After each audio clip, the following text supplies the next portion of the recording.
All right.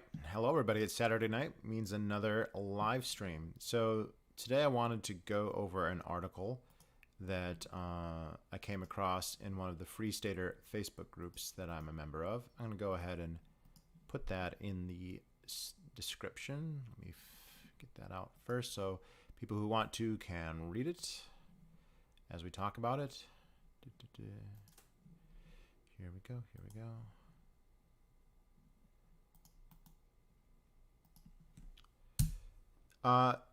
So this article here came across in one of the Free State groups that I'm in, and I'm going to be honest. I'm not sure if this is legit. Now, it's a real website, I guess, but I don't see a lot of content on there. And as I read it, even though everything in it seemed to be more or less accurate, it seemed like it was almost too good to be true, right? Now, there have definitely been left-wing outlets or even moderate outlets in New Hampshire that have talked about the Free State Project and have, basically tried to sound warning bells. So, there's plenty of evidence of its efficacy, right?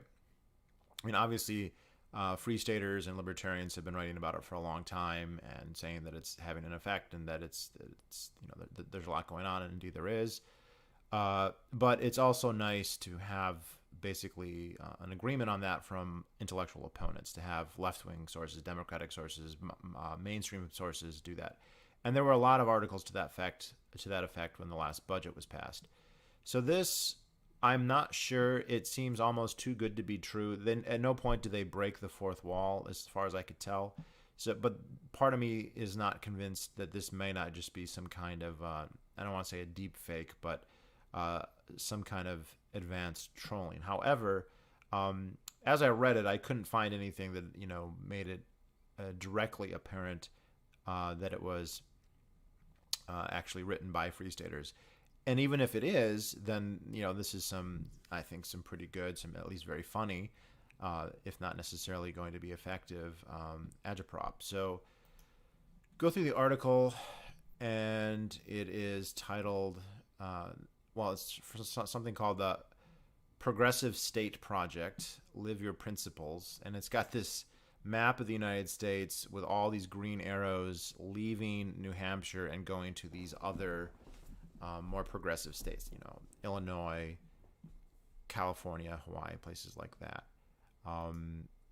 And let's see, where's the actual article? But if you look at the website, it's a Wix site, which maybe they got it because they were listening to "You're Welcome" by Michael Malice, because he was advertising this for a while.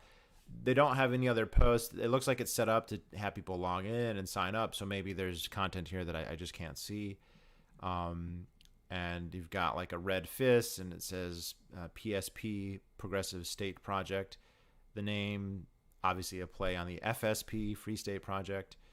So again, I would love if this was totally legit, and maybe it is. I couldn't tell. I asked in the Facebook group if anyone knew who was really doing this. It could be legit, I don't know, but the points that they raise are consistent. So I did want to go over it, and I thought it was pretty funny. And a lot of the stuff that they're going over is accurate. So that's why I wanted to cover it. So it starts out. So the title of the article: Why Progressives Should Give Up on New Hampshire, which I think they should, and they should give up if that means they leave, or if that means they just stop their agitation here. Either way is fine with me. Certainly would not coerce them to leave, but could make it in a place that they really, if they wanted to stick with their principles, it wouldn't make sense to stay. So let's face it, folks, New Hampshire has been trending conservative and libertarian for years, and it's showing no signs of changing directions. Going back decades, the state becomes increasingly unappealing and even hostile to progressives and anyone who isn't a hardcore conservative libertarian. So one of the evidence that this might be legit is the constant reference to conservative libertarians. If it could just be a sign of the skill of the deepfake, I don't know, because as we all know, progressives and liberals tend to lump conservatives and libertarians together, and this article basically does that the entire time, whereas obviously a libertarian would, distinguish between the two. Now, a libertarian who is doing a really good deep fake would know that as well, so that's not proof by any means. That's one of the little clues. Kind of be fun to take this apart and see if we can determine by the text whether this is a deep fake or real. This site is not, I haven't logged in or anything, so I don't know how much content there might be that we can't see. The fact that there isn't a lot of content doesn't necessarily prove that it's not legitimate, because stuff starts, I've got websites out there that are, they're up and they're real, but they don't have a ton in them. So we'll go. So let's continue. Gun control. In 2017, the state abolished the requirement for a person to obtain a permit before carrying a concealed gun. Now, any person in New Hampshire who is not a felon can legally carry any gun openly or concealed. The state pretty much has no gun laws anymore, so the libertarian legislators are now trying to nullify federal gun laws. Legislation to ban federal gun control enforcement failed last year due to some Republican infighting about technicalities, but the bill has broad support, meaning that it could pass into law in 2022. Nullifying federal gun laws could put machine guns, silencers, and other dangerous weapons into the hands of every Granite Stater before the end of the year. If that is not the kind of state you want to live in, consider relocating to a state with stronger gun control. So one of the strongest pieces of evidence that this is a deep fake is, you would think if you really were opposed to the Free State Project, that your first impulse would not be to quit and leave. It would be to fight back somehow, maybe to encourage people from Massachusetts to move here or something like that. The fact that whoever is writing this is a seemingly, quite explicitly attempting to get progressives to leave the state makes me wonder again who's the actual author here. But again, I don't know. And also, it's funny, and also a lot of the stuff they're putting here is accurate about the state. So, in terms of constitutional carry, New Hampshire's hardly unique here. It wasn't a leader on this. I think it was Wyoming that was the first state to start to go into concealed carry, and then Alaska, and then there's last I checked, there were 16 or 17 states that were in this category. And there's more and more pretty much every year. When I first moved, this wasn't the case. I did actually get a permit. They were the easiest permits that you could get. You didn't have to take a test. You didn't have to take a class. It cost $10 just as a filing fee, basically. And you could list basically any reason, right? Some states require you to take classes and get fingerprinted, pass tests, and sometimes provide a need, and then they can always say, when some of the states, the more restrictive ones anyway, say that's not a good enough need. And in New Hampshire, you could just list anything, and I just put self-defense, and they gave me a permit in like a day or two. But I do know people who had criminal histories, nonviolent, that were denied passes and fighting it in the courts, and then the change in the law made it that was no longer necessary because they weren't felons. So the idea, though, that by doing this, that would mean, what does he say?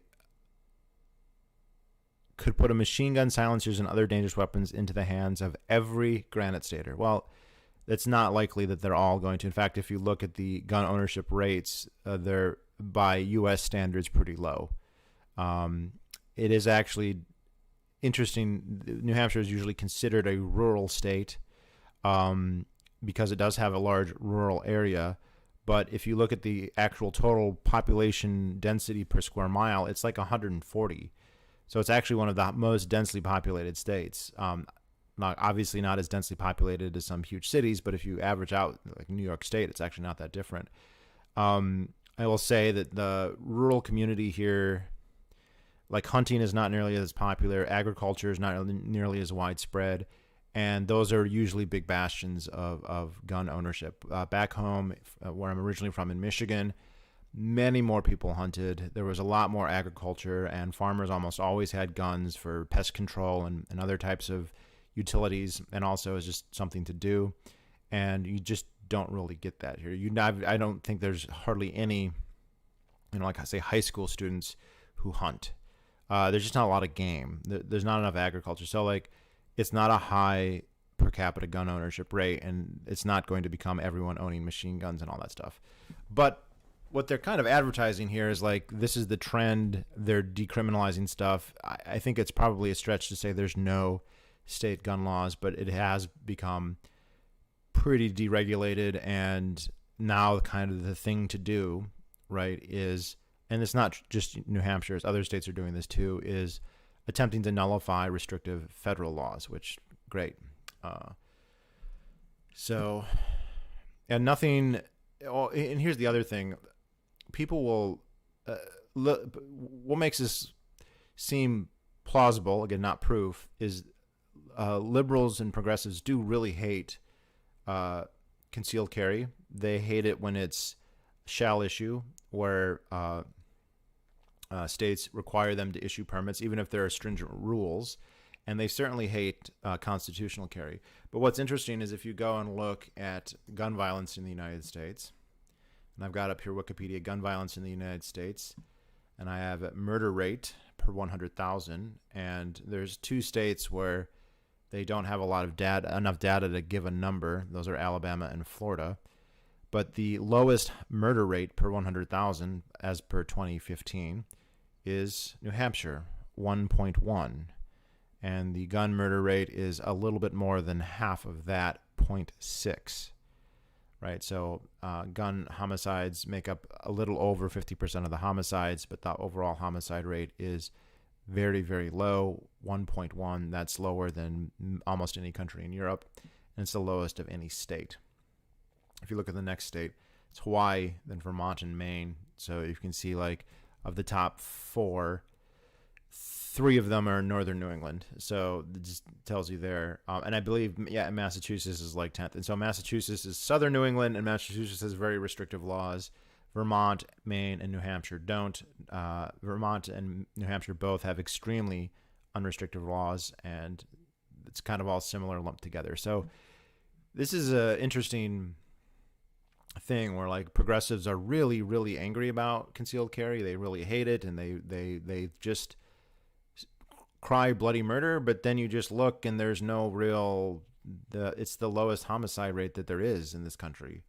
Right, these states that have much higher restrictions, which is all of them, right? Every state with more restrictions has a higher homicide rate, every single one, than New Hampshire.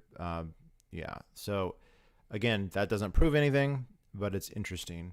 Like, hopefully by the end we'll figure out if this is like real or not, because I'm kind of curious. It's got to be some kind of trolling, wishful thinking for Free State Project. Wishful thinking, or they're being proactive Bitcoin motorists, one or the other.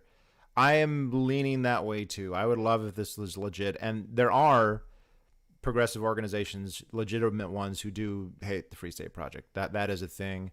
You can find that stuff. I'm looking at this as like, this might be a deep fake. It might even be an attempt to like get the names of progressive people because they have an email sign up. So, stupid progressives, but I would not be surprised. Some progressives are indeed quite stupid. So let's see, education. New Hampshire has terrible funding for public schools, and matters are only getting worse. The measly state education budget is much lower per student than Vermont or Massachusetts, and it grows much less with inflation each year.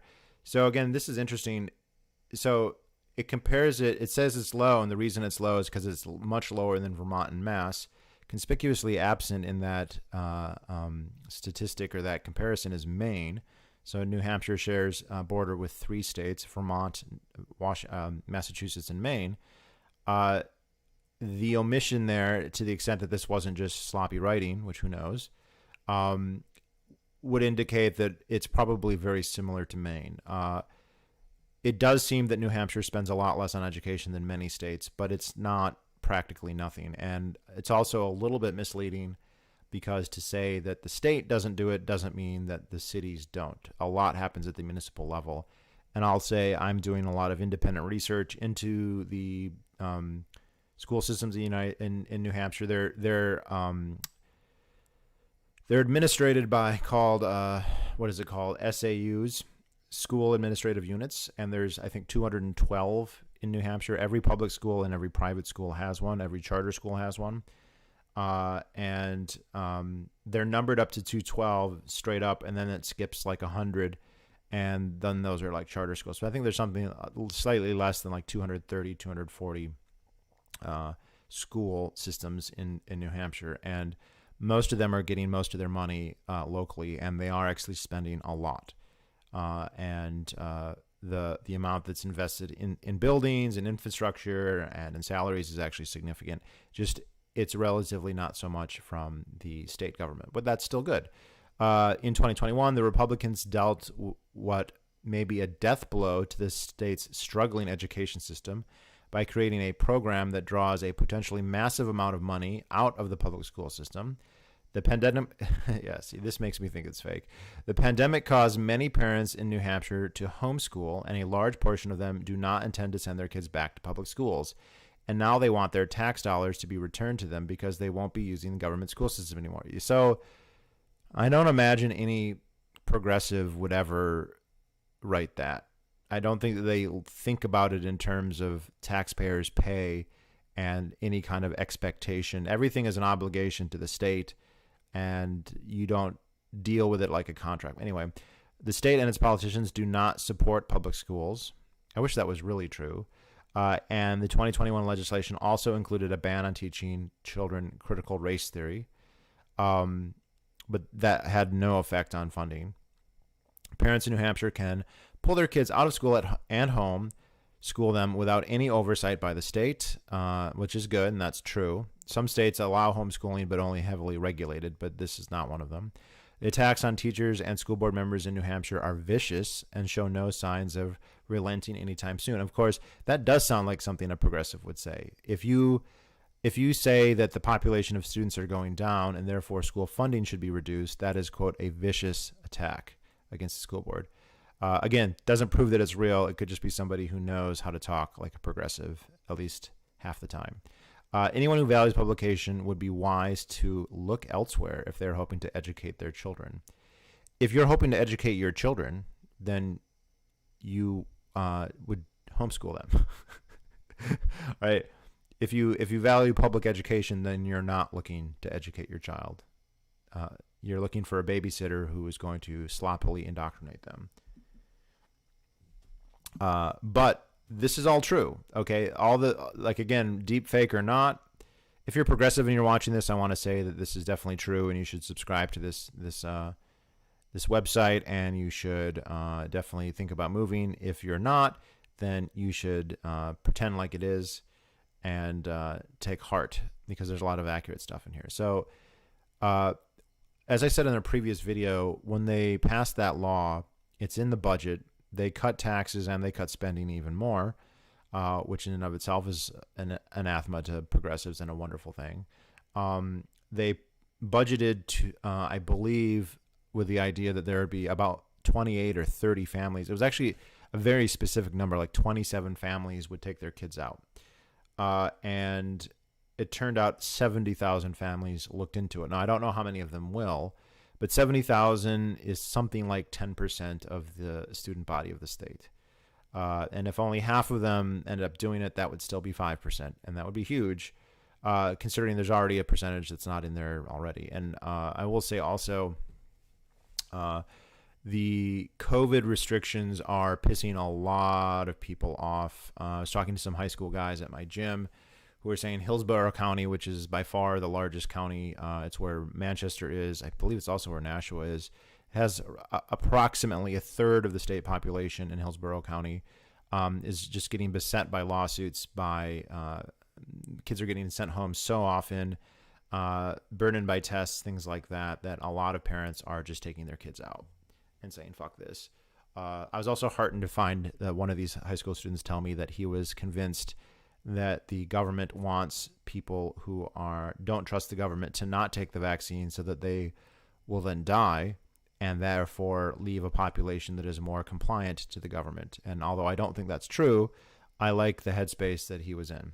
I wish I could take credit, but I can't. So this is all good.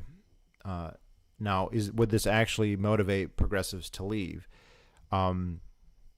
They're still getting public schools. They can still go to them. And it's true that like many progressives, they have this will to power, this desire to dominate and control, and the idea that there are children out there who are not in the clutches of an institution they control, or at least think they control, right? A lot of progressives project their identity onto the state, and they imagine that the state is going to run things the way they want to or wish, even though very often it doesn't. But just the hypothetical possibility that it could is enough for them to desire to have that power over you. But I don't think that would make any of them actually move. But, I could be wrong, and I would like to be wrong. So now I get to a topic that I think libertarians are divided on. Let me check the comments. Whoa.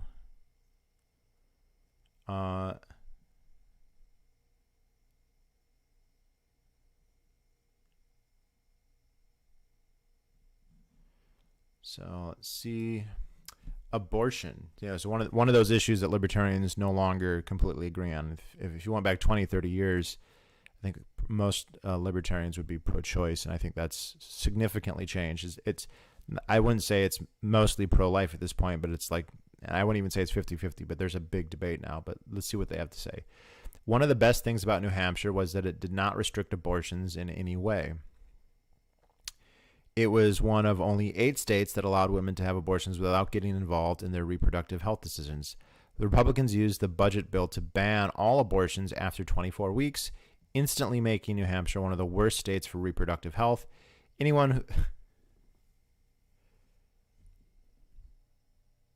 not reproduction if you kill the baby. I mean, that's just ridiculous. You're not reproducing if you kill your fetus.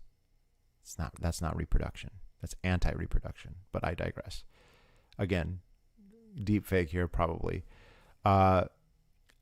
Anyone who performs an abortion when there is a, quote, substantial risk that the fetus is 24 weeks old will be now guilty of a felony in New Hampshire. Women who support reproductive rights and don't want men controlling their bodies, unless it's to get vaccinated, should look to states that are expanding abortion rights like Massachusetts and New York.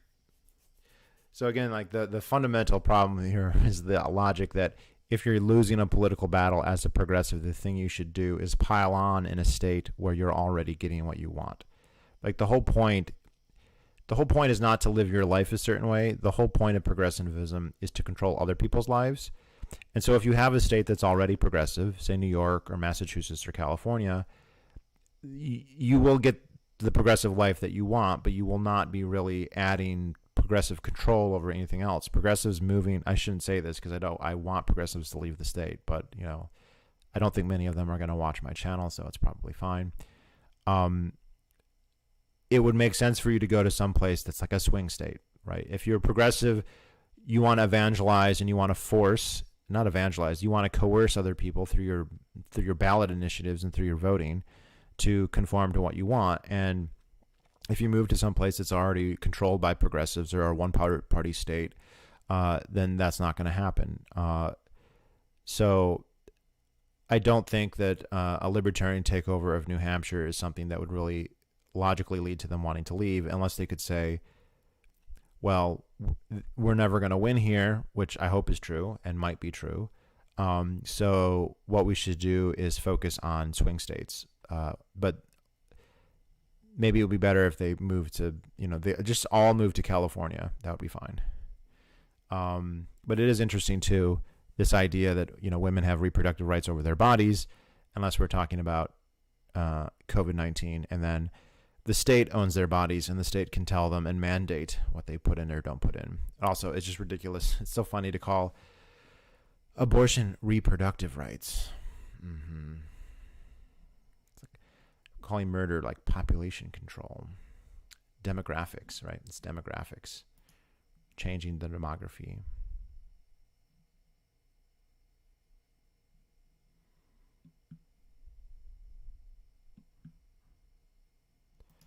All right, so next, cold hard capitalism.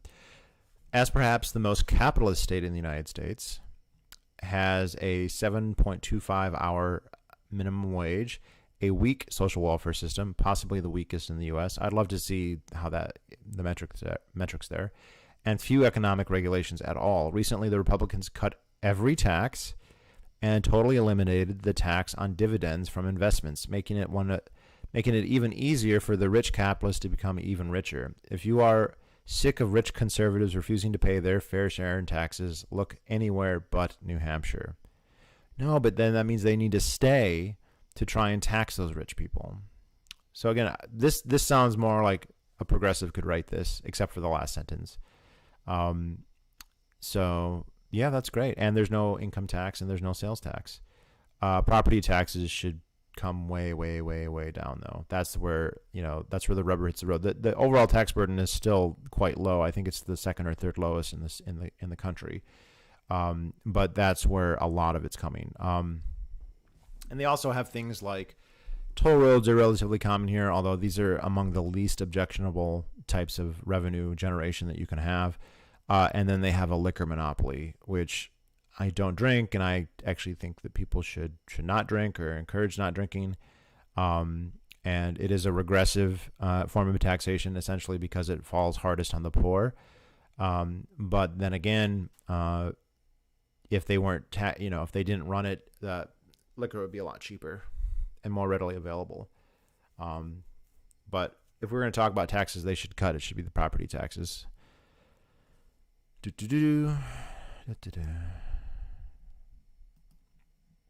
Right-wing extremism. All of the above libertarian conservative policies encourage radicalization of the right-wing residents of New Hampshire. If you don't live here, you can't imagine what it's like to experience constant rallies of conservatives and libertarians carrying Glocks and AR-15s openly on the steps of the State House.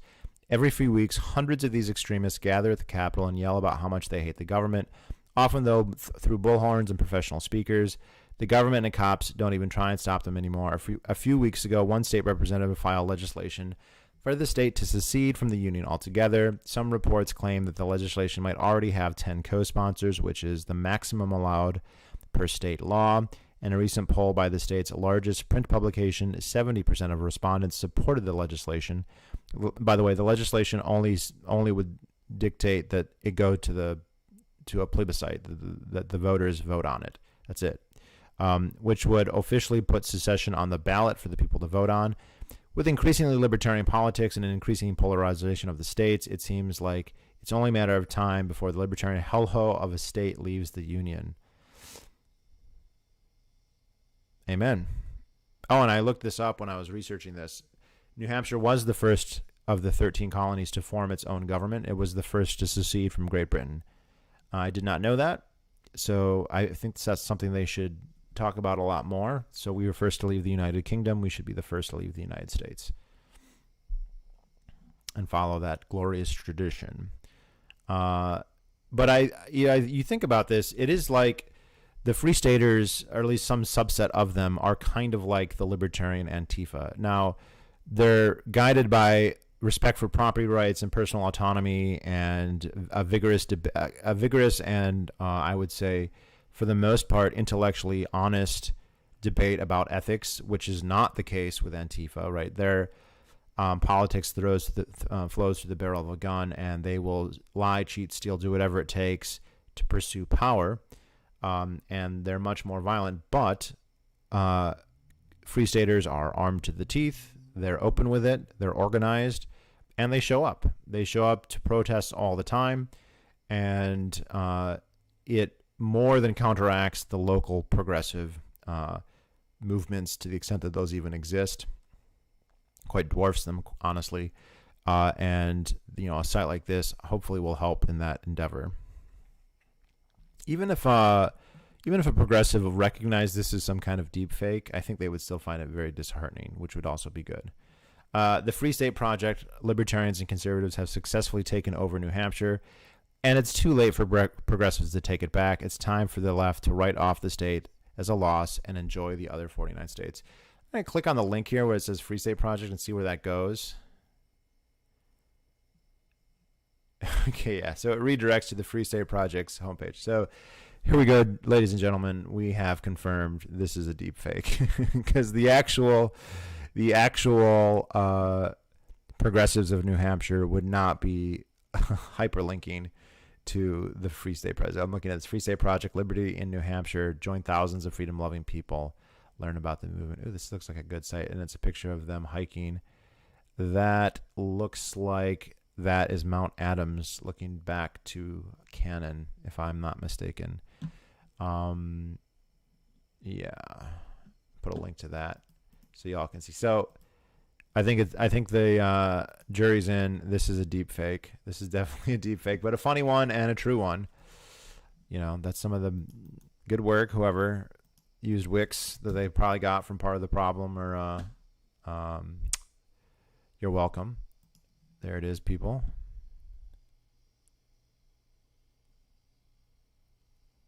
How hard would it be to move from Massachusetts to New Hampshire? It would be insanely easy. Insanely easy. I moved from Michigan and it was insanely easy. I guess it depends where, but there's places in Mass where you could move across the street and be in New Hampshire, or across town, or 10 minutes. If you're in Boston, though, it's a little bit more, but not much. You know, if I visit Boston, you know, by the time I get on the freeway, you know, usually I get on the freeway somewhere on the Tobin Bridge, somewhere around there. I'll be in New Hampshire and by Salem within 25 minutes of that, typically. So it's really, really close. Very easy. Very easy. And everything's cheaper. It's easier to find stuff and everything's bigger. You know, when I had Free Stater subscribers, let's say, in Massachusetts who would come visit, and they were always just shocked how much more you can get for your money, right? So easy. It's probably one of the easiest moves that you can make. It probably is the easiest move, because if you were moving from Vermont or Maine, you would be more so Vermont than Maine. But the border towns with Vermont are a lot smaller, and you'd have fewer options, although you could still do it. And there are plenty of people who do. There's a lot of people who will live in Lebanon or Claremont or Keene, or Lancaster, rather than live in Vermont, because then their tax burden's way less. You're getting, they charge punitive taxes for people in Vermont who live by the border. They assume, and I'm probably correctly in most cases, that if you live within a certain distance of the New Hampshire border, that you're doing all your shopping in New Hampshire to avoid sales tax.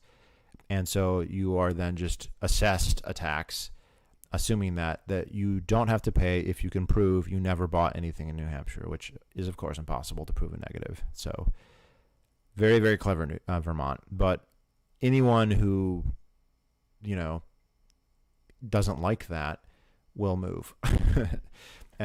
Maine's not quite as bad, but it happens there too. But with the border with Mass, there's just way more. So the largest city in New Hampshire is Manchester, which, again, if you just go straight down the highway, is 25 or 30 minutes from Mass. If you go on the other highway, there's two highways that connect to Mass. The other one is maybe 10 minutes further. But then the second largest city in New Hampshire by quite a wide margin is Nashua, and Nashua is right on the border. And Nashua is a big boom town. It's a big retail district because everyone in Mass comes up to not pay taxes, basically. Something that's been going on for 50 years or more, I think. So, but yeah, let's look at this FSP. Yeah, so I'm calling it, this is a deep fake or a troll or a clever. I like it. I mean, it's well done. And it might even be effective in some, let's say, stay informed. Visit New Hampshire. Oh, okay.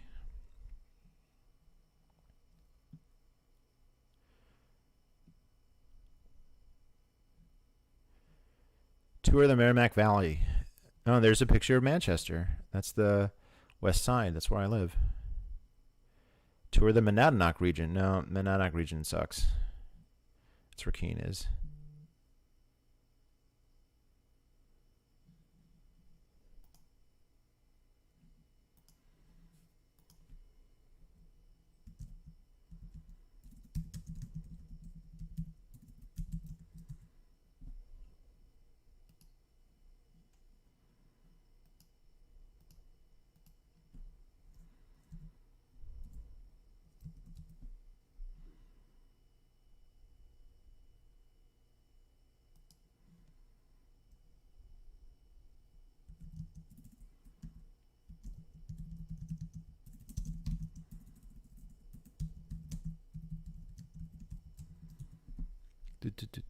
So the FSP site is not fake. The FSP site is real. So they're linking to a real FSP site. So it's a deep fake. The other one, shop. What do they have? I should look at this.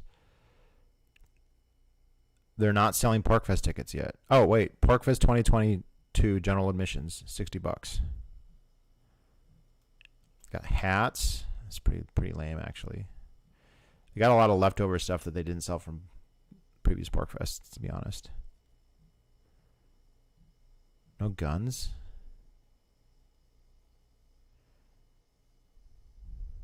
Yeah, so just a lot of cheap branding stuff.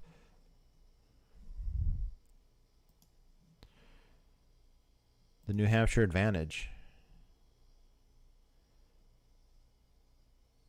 Well, they interviewed Amanda Billyrock. Does she even still live here?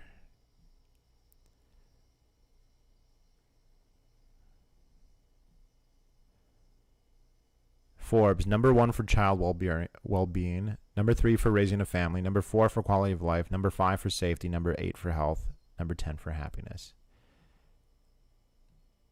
Let's see.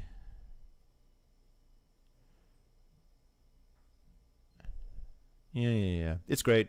I'm best decision I ever made is to move here.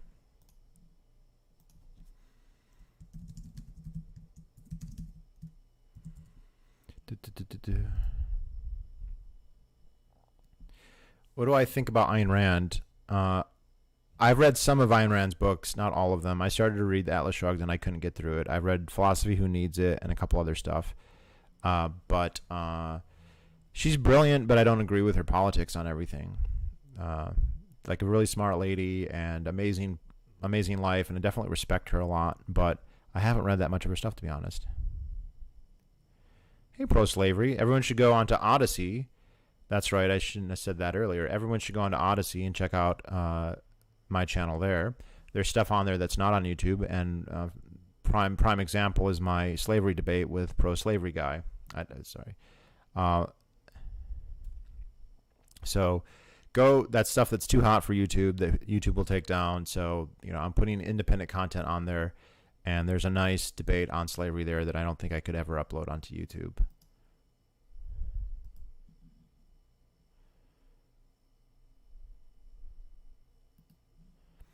So, all right. Well, I think that we've unmasked this as a deep fake, guys, which I'm kind of disappointed. I would have loved if this was real. But they did a good job, and I'm glad they did it. So, awesome. Well, I endorse all secessionists and, movements good for the free state. Awesome. First to leave the United Kingdom, we should be the first to leave the United States. All right, guys.